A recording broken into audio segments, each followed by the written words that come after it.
Kapatid niya yung isa eh. Ah! May dugo to, may dugo. Lahat ng tanaw ng mata mo, sa kanila yon, hindi akin, ha? So ito, yan, ito yung playground nila. So at least pagkalabas mo... Uwi na ako. Uwi na ako kasi mas maganda yung playground eh. Happy dog? Are you happy? Are you a happy Cane Corso? Huh? How about you? Are you a happy Cane Corso? Isang magandang araw, mga boss amo. Ang lahat ng nilalang, mapatao o hayop man, walang ibang hiling kung hindi ang maging masaya. Iyan ang unang tanong ng ating panauhin sa mga asong ito. Are you a happy Cane Corso? Are you a happy Cane Corso? Huh? How about you? Are you a happy Cane Corso? Ito ang istorya ng pag-aampon sa 4 na Cane Corso mula sa nagsarang kennel sa Bulacan. Nakasupero raw dog food ang mga Cane Corso mula nang sila ay dumating sa kaharian ng ating panauhin. Dito ko napagtanto na hindi lang pala aspin na pinabayaan ang nangangailangan ng kalinga. Ang mga dayuhang lahi ng aso din ay nagiging biktima, lalo na kung nagsara ang kennel kung saan doon sila lumaki. Tama ba yung pronunciation ko, sir? Cane Corso? Cane Corso, Cane Corso, iba-iba, pero yeah, halos pareho din. Anyway, good morning sa mga nanonood sa iyo, sa Supero. Thank you for visiting Domus. It's good to have you here. Yes. Sir, pakilala ka muna. Sino ba si Domus at sino si Sir Alvin? Naku. So, Domus actually it means home. Yung mga tao na pumupunta dito, gusto namin, ang feeling is parang, you feel at home, relax lang. But Domus offers a variety of business services. So meron kaming restaurant, obviously is one of them. But we also ventured into, yun actually primary business, is yung real estate. Okay, real estate. So kung meron kayong mga, halimbawa, balikbayan kayo, OFW na gustong mag-purchase ng real estate or ano ba yung mga farm lots, yeah. Farm lots. Combination siya ng farm lots and residential. Yeah, in saan tayo? Tagaytay? Meron sa Tagaytay, Alfonso, Mendez, Maragondon. Marami pala. Anyway, hindi yun ang topic. Ang topic natin, sir, I'm curious ako kasi meron namang capacity to pay or to buy an expensive dog. Pero bakit mo pinili na mag-adapt ng Cane Corsos? Ano yan? So, initially, hindi naman ako nakafocus sa Cane Corso. But I always remembered when I was a little boy, meron talaga akong isang aso na aspin. Ang pangalan niya, Dragon. Imagine, grade school ako, habang nagbibisikleta ako sa Batangas. Kasunod ko yun ang sumusunod sa akin kahit saan ako pumunta. No? So, nandun na yung, siguro naka-embed na yung the feeling of friendship, security sa aso. So I've always had, since I was a boy, beautiful memories of owning a dog. But ang nag-lead sa akin to adopt, when I was given an opportunity to adopt Cane Corso, hindi ko binitawan kasi, parang at the same manner you want to provide, sabi mo nga sa mga vlog mo, they deserve a life. The dogs deserve a dog's life. So yun ang tinatry kong gawin ngayon. And yun nga, kaya nakakatulong yung pag nanonood ako ng mga vlogs mo kasi nakikita ko yung value at information na sinishare mo sa public. Ano story nila? So, yung in-adopt ko, they actually came from a kennel in Bulacan, right? Make a long story short, medyo okay sila noon, madaming, they used to have 100 heads. And because of the, yung management na rin, kasi yung operations nila, nung time ng COVID, nung time ng pandemic, nagka-COVID yung nag-ooperate nung kennel. So, nag-dwindle down ng konti. It reached the point na, nagre-regalo na sila ng aso. Initially, nung nakita ko yung Cane Corso, sabi ko, parang masyadong malaki at saka intimidating, di ba? Yun ang reputation. I did some research. But, nangyari, parang nung makita ko yung aso, baliktad. Nung nasa cage sila, ang babait, they're very energetic. Medyo sila noon, mga 10 months siguro nung nakita ko. 10 months old. Dalawa muna, so isang babae, isang lalaki. So I've only had these dogs for yung dalawa, about 3 months. Tapos yung dalawang sumunod, Apat sila eh. Yung dalawang sumunod, a month and a half later. So nasa akin pa lang yung dalawa for a month and a half. The other pair, magkapatid yun, for about 3 months. Before that, ang aso mo, sabi mo, Aspin, and then nagkaroon ka ng poodle? Toy poodle. Toy poodle. Ngayon, nag-jump ka into a powerful breed. Yeah. So, yeah. anong experience mo so far with the 4 powerful Cane Corsos? Nung nakita ko yung mga aso, they're actually submissive and hindi sila ganong katapang. Right? Which, yun ang una kong fear. Baka hindi ko sila makaya kasi nga malalaki. Toy poodles. We cannot compare toy poodles sa Cane Corso. Ang poodle, unang toy poodles pa, so maliliit. But the switch for me became easy nga kasi mababait naman yung aso. So I also want to be like a source of information din na, pwede naman palang mabait yung aso kahit na medyo intimidating minsan ang dating nila. Oo, kasi pag sinabing Cane Corso, ang tingin ng mga tao, matapang. Correct. Diba? But they are submissive dogs. Hindi lahat ng Cane Corso ay dominant. Meron din mga submissive. Right. And itong nakuha kong Cane Corso, medyo sila, you know that they need some form of, hindi naman rehab, but kailangan socialization, kailangan nila medyo in the beginning, ilag sila sa petting, yung hahawakan mo lang, medyo natatakot. In the beginning, medyo very, talagang back to zero ka in terms of familiarization nila sa mga sounds. No? Pa naman kami dito, madaming traktora, madaming trucks, mga motorsiklo, pabalik-balik. So, yung sound na yun, initially for them, brand new. Hindi sila familiar sa ganung sound. So, natatakot talaga sila.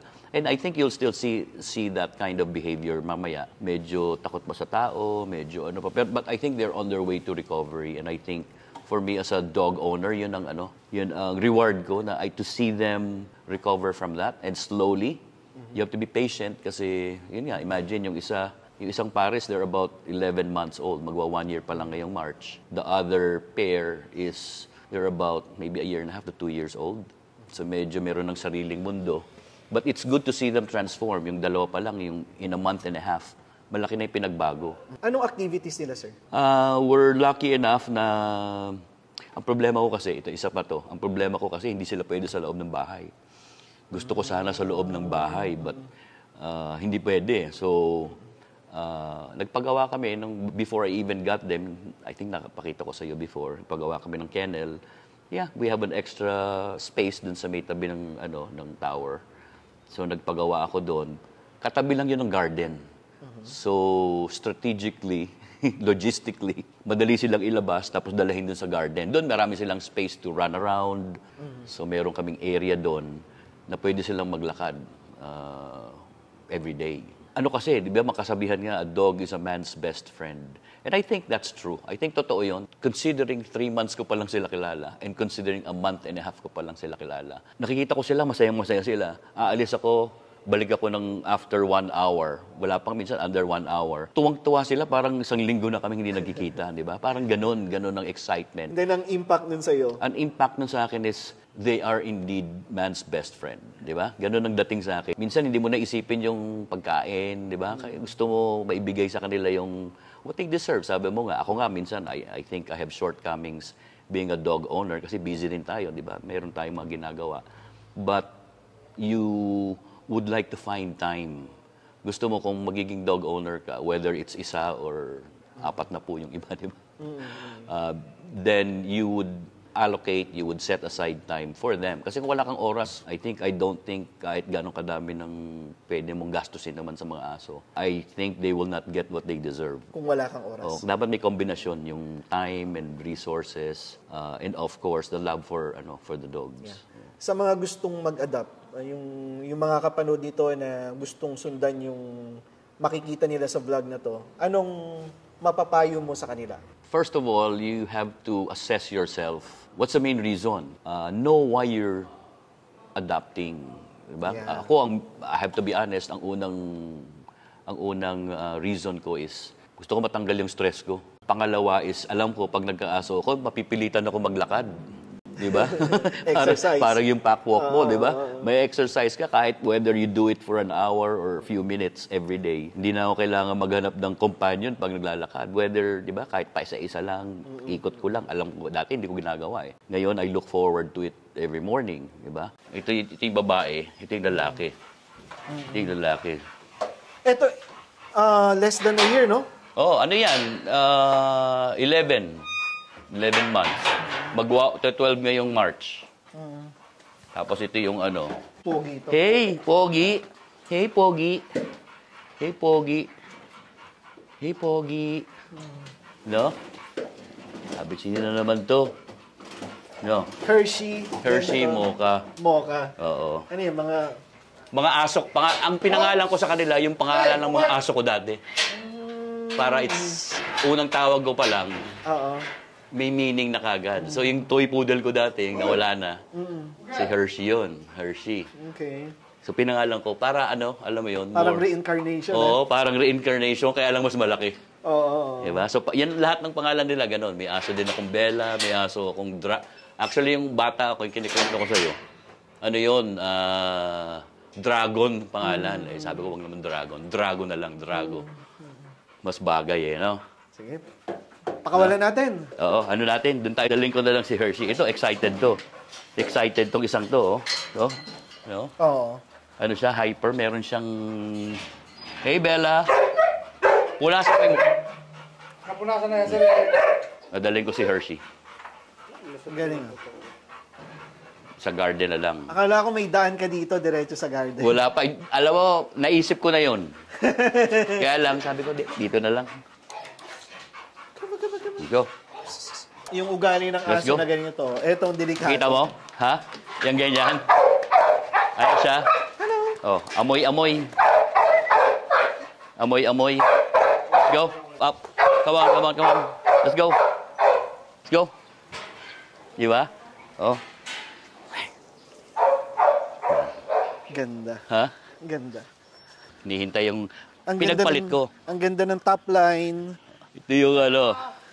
Dito sila. So nilalagyan ko ng ano. Yan. Kaya lang hindi pa sila masyadong close. Itong dalawang to magkapatid. So close sila. Pag pinakawala mo yan, maglalaro na yan. Pero kita mo yung si behavior ni ano. Behavior ni Mocha against Bella. Si Bella naman, mabait din. Kaya lang, oh. Magkapatid kasi to. Sila yung unang batch. Magkatabi pa yung cage nila nang kinuha ko sa kennel. Pero tinan mo yung ano niya, oh. Medyo, ano siya eh. Oh. Sinong nag-away na? Ito, yung dalawang yan. Sabi ko Well, Tapos si Drago yung ito naman, kay Drago, mas alpha to eh. Mas alpha to. No? Pero tingnan mo yun, oh. There's something in her, eh. Oo. Hawakan mo to. Punta ako si Bella. Ano naman to? Pag nakikita niya si Mocha, Bella, Hit yan? Bella, Delikado. ha? Kailan- Bella. Yan ang ano. Sir, hit pala to, eh. Oo, kaya ano, Akin na kayo na isa. Yan, sir, ilang buwan na yan sa'yo? considering 1 month and a half. Yan yung 1 month. Oh, Kaya 1 month ano, pa lang payat to. pa, eh, no? Payat pa. Oo. Ito yung dinodoble ko ngayon ng supero na ano. Oo. Oh, payat pa siya eh.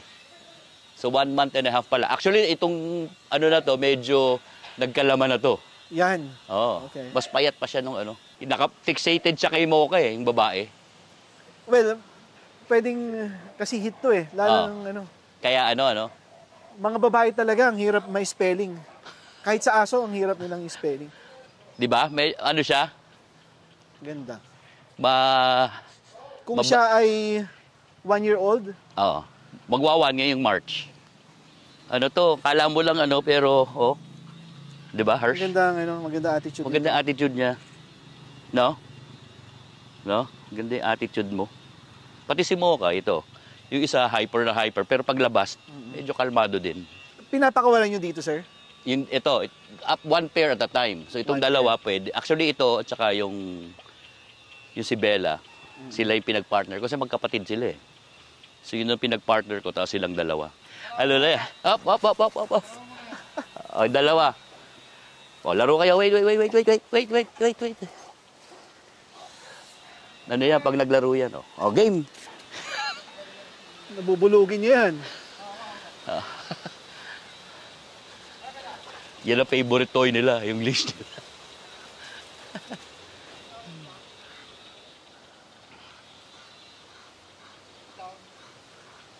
Hop! Hop! Yan ang gusto niya, yung isa. Oo. Boyfriend niya yun eh. Oo. Kapatid niya yung isa eh. Hop! Hindi, it will happen kasi ano eh. Balalaki, Male hit pa. Ilayo mo lang yung isa. Siyempre, dominance eh. Oo. Hershey!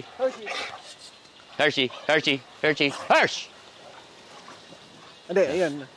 Yung babae yan, fixated siya. O, sige. Yan ang problema pag hit. Kaya ako, di ako nagsasama talaga Pag eh. ano, pag hit. Sir, pag naglakihan to, Ha? pag pumutok na tong mga to, ang ganda oh, mga dark brindle. Oo. Oo, ganda nga. Ha? Let's go! Let's go! Hindi mag-aaway yan. Nasa heaven yung lalaki eh. Oh. Puro ano. Ayan. Ayan na. Ayan na. Ayan na. Wala lang yan. Ayan na yan. Dominance lang yan. Hayaan mo lang. Hindi yan mag-escalate. Oo. Pareho lang ano. Ano lang yan. Gano'n lang yan. At least yung ano ko, dominante din. Ha? Alpha din yun. Kinuha ko medyo alpha din. Yung dalawang babae mag-aaway, no? Oo, magdalawang babae, mag-aaway. Mag-away to, kaya. Ayan na, oh. Ayan na. Diba? Oo. Galit na galit. Oh. Galit na galit na. Galit na galit. English yun ah. Hoy, puro ka na lamay, oh. Pag dalawang lalaki yung pinakawalan, nag-aaway, wala yung babae. Ito, dominante kasi ito eh. Pinanti kasi yan eh. Inaano nito, Hersh! Hersh! Pero ano sa sayaw? Nasasaway naman. Ito, Yan mas... mo, sir, ha? Ganito kalalaki to. Imagine yung mga barako ko, ilan yun? 12? Pag nagkarambola yun. Parang ano, kita ko nga.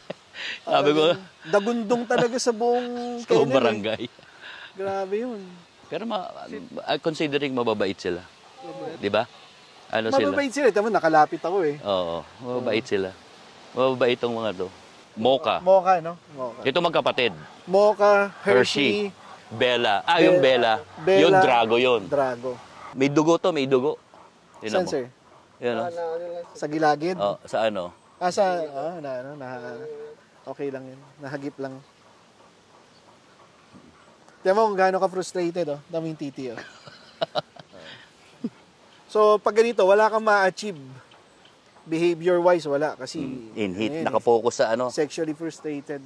Pag walang hit, doon tayo pwedeng mag-behavior. Yan, kailangan pagurin yun, no? Tingin ko, ang taas ng energy Oo, nun. ang taas ng energy nun. Kita mo dun sa ano, page niya. Pag Tapos, nilo. ito ang kailangan nito, confidence, eh. Oo. Masaya ako para sa kinabukasan ng mga asong ito. Napunta sila sa amo na magbibigay sa kanila ng oras. Hindi alintana ang gastos at magbibigay sa kanila ng walang hanggang pagmamahal. Ngunit kapag ang mga asong ito ay nakarecover na mula sa nakaraan nilang kalagayan, kailangang magbago ang liderato. Kailangan na ang tao ang alpha at aso ang beta. Oh, yan, nakapaglakad na, side by side. Galing mo talaga, Melbs. Observe lang. Observe lang. Abangan natin ang mga pagbabago sa pack ni Sir Alvin. Go. Yun lang po Go. sa ngayon at maraming salamat sa panunood.